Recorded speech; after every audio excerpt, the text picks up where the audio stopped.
Those of you that are planning to go to Ghana, especially those of you that are desperate to make money, you have to be really careful. The guy I'm about to interview has a story to tell. He left Nigeria to Ghana thinking his life was going to change with Bitcoin and cryptocurrency. But when he got there, they forced him into Yahoo Yahoo. This is his story. Hi, my name is Victory James. I'm here to share my story, how I got an opportunity to travel to Ghana for a Bitcoin business, not knowing that it was fraud. And thank God that I escaped because my boss wanted to kill me. Did I know that? I'm lucky that I did not follow them to that place. That they went to where they took an oath, that they even buried them inside caskets that night. On that very day, he told me that we are going to that place that we went the other day. I did not follow him. That we are going the next 2 days. That I should start getting ready. I jumped to the fence. I started walking. I did not even know where I was going. I don't just know where I was going. I was just walking straight. I was not just comfortable. The man now called me and said I should come. That am I Victory? I was shocked. I looked at him. I said yes. He now brought out his phone and showed me my picture. He now told me that what did I do? That they want to kill me. Wait, you said you traveled to Ghana because of a Bitcoin business. Can you tell us about it? There was this my friend that I know back then in the street. So he told me of him traveling to Ghana for a Bitcoin business that they'll be paying in dollars. And me as of then, I don't really know about much about Bitcoin. So I just thought it was just it was a computer work. So I told him I was interested in going to the Ghana with him. Then he told me that he would tell his brother that sent him the invitation to come. So after 2 days to 3 days, he came back to me telling me that he said he's going by month's end, that I should be getting ready. So I was very happy because of I thought I've seen a lifetime opportunity that will change my life forever. So I was preparing. I prepared my passport and everything. After then, we took up that night. We took a night bus from Aba to Lagos because they said we are going to stop at Lagos to pick two other boys there. So when we reached Lagos, they gave us direction where we are going to pick the guys that are to go with us. So after going there, we booked a boat that took us to Ghana. Then our boss came and picked us in the border. So when we reached his house, we were happy. Everybody was happy because we thought it was a something that would change our life. When we reached his house, he welcomed us. He showed us other people that was there. So we greeted them. Then he told us those ones are our senior because we are just like junior boys there. Then he asked us whether there is anybody that is with Bible here, that I should bring it out. That we should also submit our phone and our ATM card. That we only have access to it when we are leaving his house. So everybody brought out his phone and his ATM.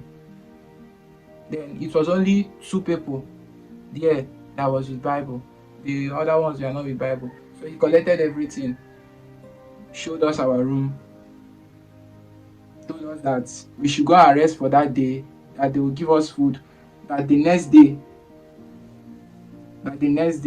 they are going to teach us what to do, then tell us how we are going to start working so that we can start earning our money. Then after that night, the next day, he came because the room that he showed us, in each room there is a big table there where there is a lot of laptop, but those laptops are owned by people that are staying in that room. So in the morning, he brought out laptop because everything was already set. He brought out laptops and he gave us our own, telling us that we are here to work and not to come and eat. That we left home to make mama proud, and it's here now to start. So me, I was still confused because of I don't really know what we came there for. At the time, they told us they have already logged in into our Facebook account they kept for us. So what is there is for us to start bombing and look for clients. At first, I was shocked because it was not what I was told, but I kept quiet and said, "Let me see what happens next." So I was confused at that moment because I don't even know what else to do. I don't know anywhere. I don't know anybody. So we have to obey their rules because in that house they have rules and regulations. And he told us that if you are in his house and you stayed up to a month, he did not collect money, that he will not be happy with you. So around 10 in the night, everybody will be awake till 4 a.m. in the morning. I now met this woman that I was chatting with because the work is just like copy and paste. They want to give you what to be writing, copy and paste. So I now met somebody, the woman, we start chatting. At the time, he told me that I should leave the work for him.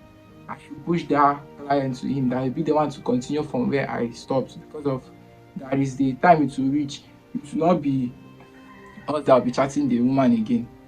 And I left the work. So one morning like that, after 3 days, he now told me that my woman has paid though, that I have made him proud. Everybody was happy. He said that thank God, if nothing else, we have seen our first cash out, that we are going to see more. So inside me, I was not okay because of it was not really what they told me. And right from time, I don't really like anything fraud because that's not how I was trained. One, and secondly, I just feel bad because those people that we are taking money from, or those people that we are frauding, they also have their need. They also have family problem. And that woman said that they collected that money from because she normally interacts with me very well, to the extent she told me that before the husband was alive, the husband chased her out of the house with her children. They stayed in the streets almost 8 years before the husband died, and they let her gain some of his wealth. Like some kind of touching stories that I be hearing from them. Then I'll not be asking, after all these things, why are people still having the mindset to fraud other people just because of you want to make money? So I was not happy with myself, and he told me that my percentage would be given to me, but I will not see it until I'm leaving the house, that he'll transfer it to my bank account. And moreover, he knows our PIN because once you're inside that house, every detail about you, he will take it. So as time was going on, at a point, because those people that I came with, they are not really doing well like that. So he said he's going to fortify us because if you are in his house, that you must be fortified, that you cannot be here and you are doing another thing while other people are doing another thing, that everybody must be one, that we should get ready, that he's going to fortify us the next day. So that day, my mind was telling me that I should find a way not to follow them and go because I don't really know where we are going to. I don't really know what is going to happen. So I have to lie to him. I told him that I was having running stomach that day. So what I was in, I was just entering the toilet. If I enter, I'll come out. Maybe in 10 minutes time, I'll go back again. So he now see what will happen, that I should stay. The next one that he's going, that will follow him. The other people should follow him, let them go. So they went out that day. This was around afternoon time. They didn't come back. They came back the next day. So I was wondering, which kind of 45 way now go do that, now no go come back that same day. So I was even worried. When they came back the next morning, one of my friend, the guy that brought me there, normally he used to play, he used to talk. He was just quiet. He was just sitting down one place. He bent down. Then I went and tapped him. I asked him, what is wrong with you? Then when he raised his head up, I noticed that he was crying. I asked him, what is it? And I said, everything they told them was not what they are seeing. Did I know that I'm lucky that I did not follow them to that place? That they went to where they took an oath, that they even buried them inside caskets that night. So I was shocked. Like, the human being in me left that day. I don't even know what to do. So he now said, if this is the way people are making the money, that if that he knowed, he shouldn't have come here at the first place. That the sacrifice they made is just like a 50-50 something. The more the money is coming, the more you are giving to them. Like this is what he just told, but he did not really tell me what really happened there very well, because it's just like somebody that took an oath, and that oath you took, you'll not be able to tell it to the next person unless that person is a member. So I was confused, and at that time I was now a close friend to my boss, because of since he said I collected that money, which I have not seen. He now gave me his room key. I wash his clothes. So on that very day, he told me that we are going to that place that we went the other day. I did not follow him. That we are going the next 2 days. That I should start getting ready. Like, I was scared. I was just like, what would I do now? How would I escape this one again? So I now had a thought that told me that you can run. Just find a way. So after that day, I was supposed to wash his clothes that evening. So I left that clothes. I did not wash it. What I did, I washed that clothes a day to the day we are going for that stuff. So after that day, the next day, he said I should clean his room, which is that day that we are going. That I should clean his room. That he wants to go and bring his spare tire from vulcanizer. That I should clean his room. That he will be back very soon. Now once he's back, we start going. I said okay. So when I now entered the room, I was cleaning it. The first thing that just came into my mind that I should look for my ATM and my phone and leave there. And I was just like, how will I do it? Because most of them in that house are not against me. Like, there is the one that normally stay with us in the same room. He's our senior. The guy came before us. Why the guy did not like me is that the guy is gay, in short. So when we came into the house, he was the one cooking for us. So each night that we want to sleep, you come and start touching your leg.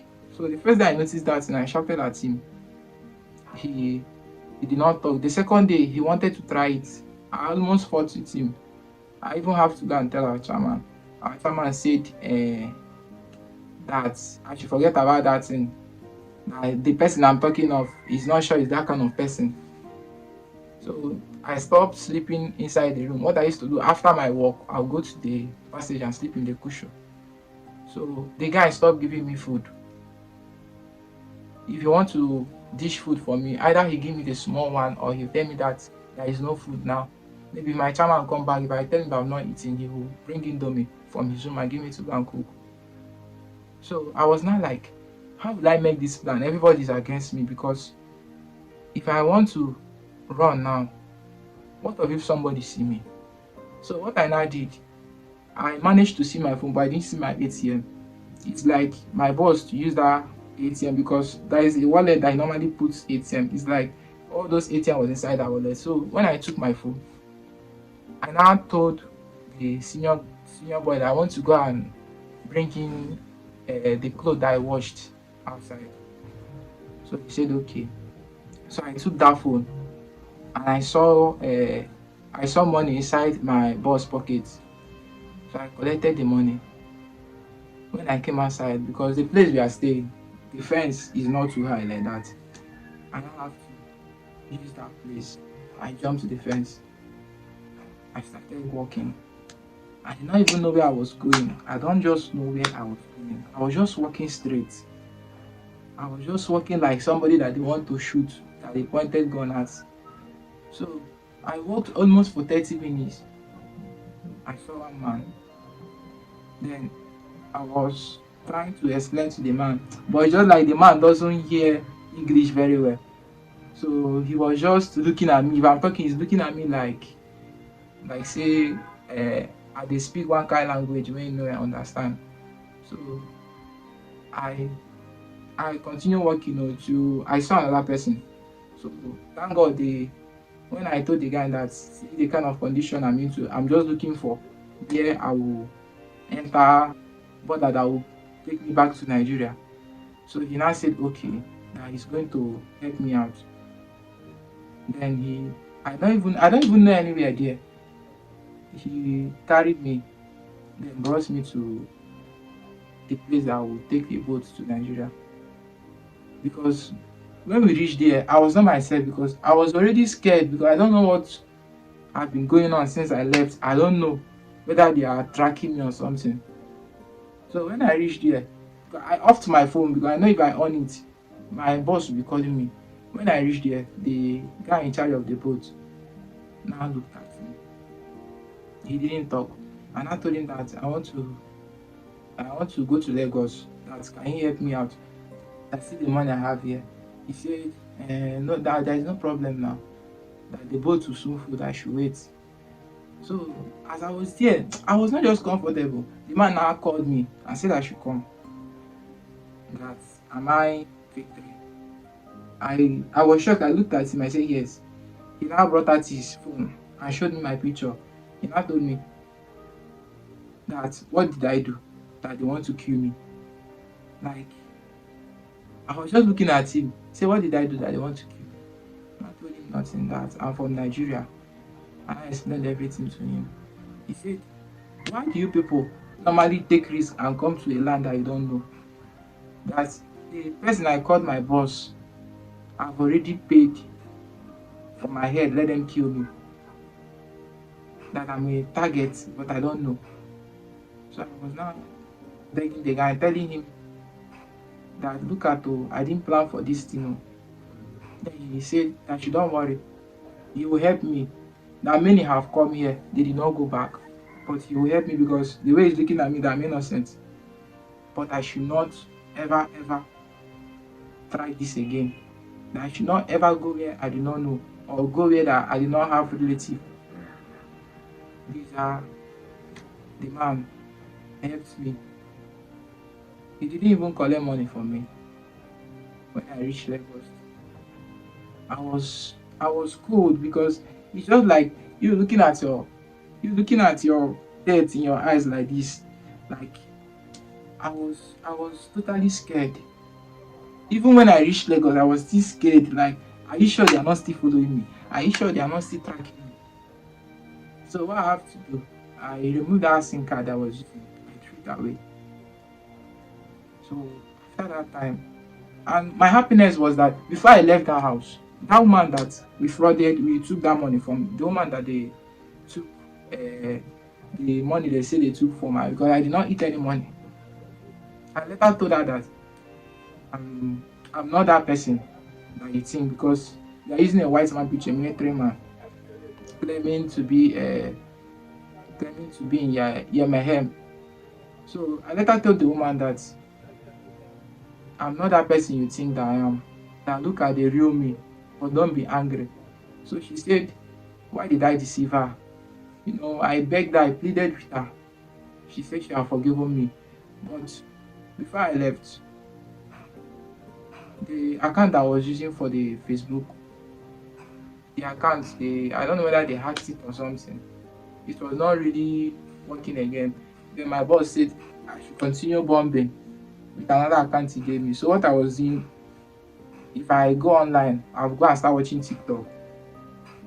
I'll watch TikTok to the time that I'll go and sleep. I'll leave that system and go out before I escape. Then when I came back to Lagos, I did dispatch riding. Where I worked in a junior company in First Tag. I worked for 1 month there. They gave me their bike. When I was driving their bike, they found out I can drive. So they gave me their car. So when I was with the car, if I go for delivery with our manager and all this abu will stop us, and our manager know that our paper is not complete, if they collect money from us, maybe 10k or 15k, she might not see from my salary. So she did that in like 3 to 4 times.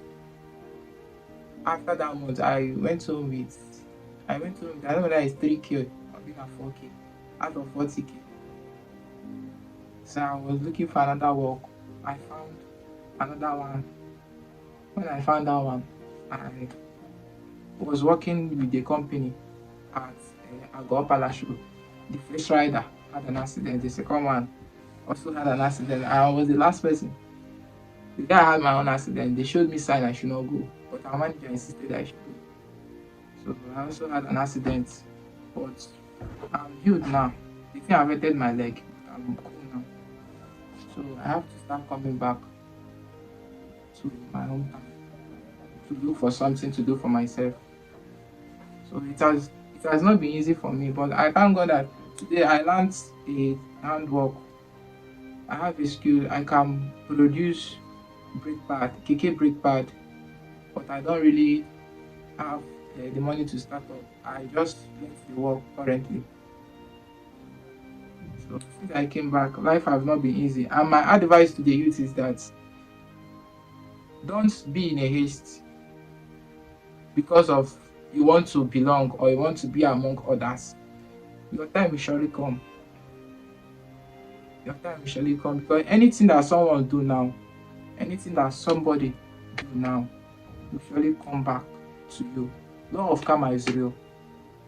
Sometimes what is happening to most parents now is their reward, because children are reward from God. Anything you do now, if your child or your daughter do it, how will you feel? So anything you are doing, do it for tomorrow. Don't be in a haste because of other people are doing, other people are driving car. Your time will surely come. I'm not even staying in my own house. I was kicked out, but I know that one day everything will be alright. So my advice to the youth is that don't be in a haste. Just look for something doing. A lot of guys now have died because of they want to make money. If you still make that money, it may not last long. Because Satan will give you, he will still take. You will see somebody that just bought a car 2 weeks ago. After some days, you will hear that the person is dead. It's not normal. Just keep your hand clean. When your time is right, God will wipe away your tears. I thank God that you are here to share your story and you survived everything. How old are you right now? 26. 26. Yeah. Okay. I think you're still young and it's not too late for you to start rebuilding your life. One thing I want to tell you is that when you feel pain, the pain is only there to remind you that you're still alive. Life is difficult, okay? It's a lot of people are experiencing difficulty in their life. And that's why it's in moments like this that you need to plan. Do you understand me? You need to plan properly. Whatever it is you want to do with your life, you need to make a plan. If you truly want to succeed, you need to, that thing called shame, you need to let go of it. Every successful person has what is called confidence in them. So if you are chasing a particular goal, but let's say you don't have the finance to chase it, you have to think of other legitimate opportunity that will still lead you to that goal. There are people who want to learn skill, maybe they want to advance it, but they don't really have the money. You can either decide to save that money or sacrifice something for it, or you can decide to go to somebody that you can be assisting the person while the person is training you or teaching you. What I'm trying to say is that life will not just happen for you simply because you want it. It's difficult for a lot of people, and you have to fight for whatever it is you want. Do you understand me? This is your life you're talking about here. Just imagine nobody existed except you. What would you do differently? Thank you so much for sharing your story. I really hope that this video will go far in touching people's hearts. and maybe somebody might want to show interest in supporting you. And also the video also help people who are also in similar situation as you to also make decisive decision that will be in their Thank you, favor. sir. All right, so we have to say bye right now. 1, 2, go. Bye. Bye bye.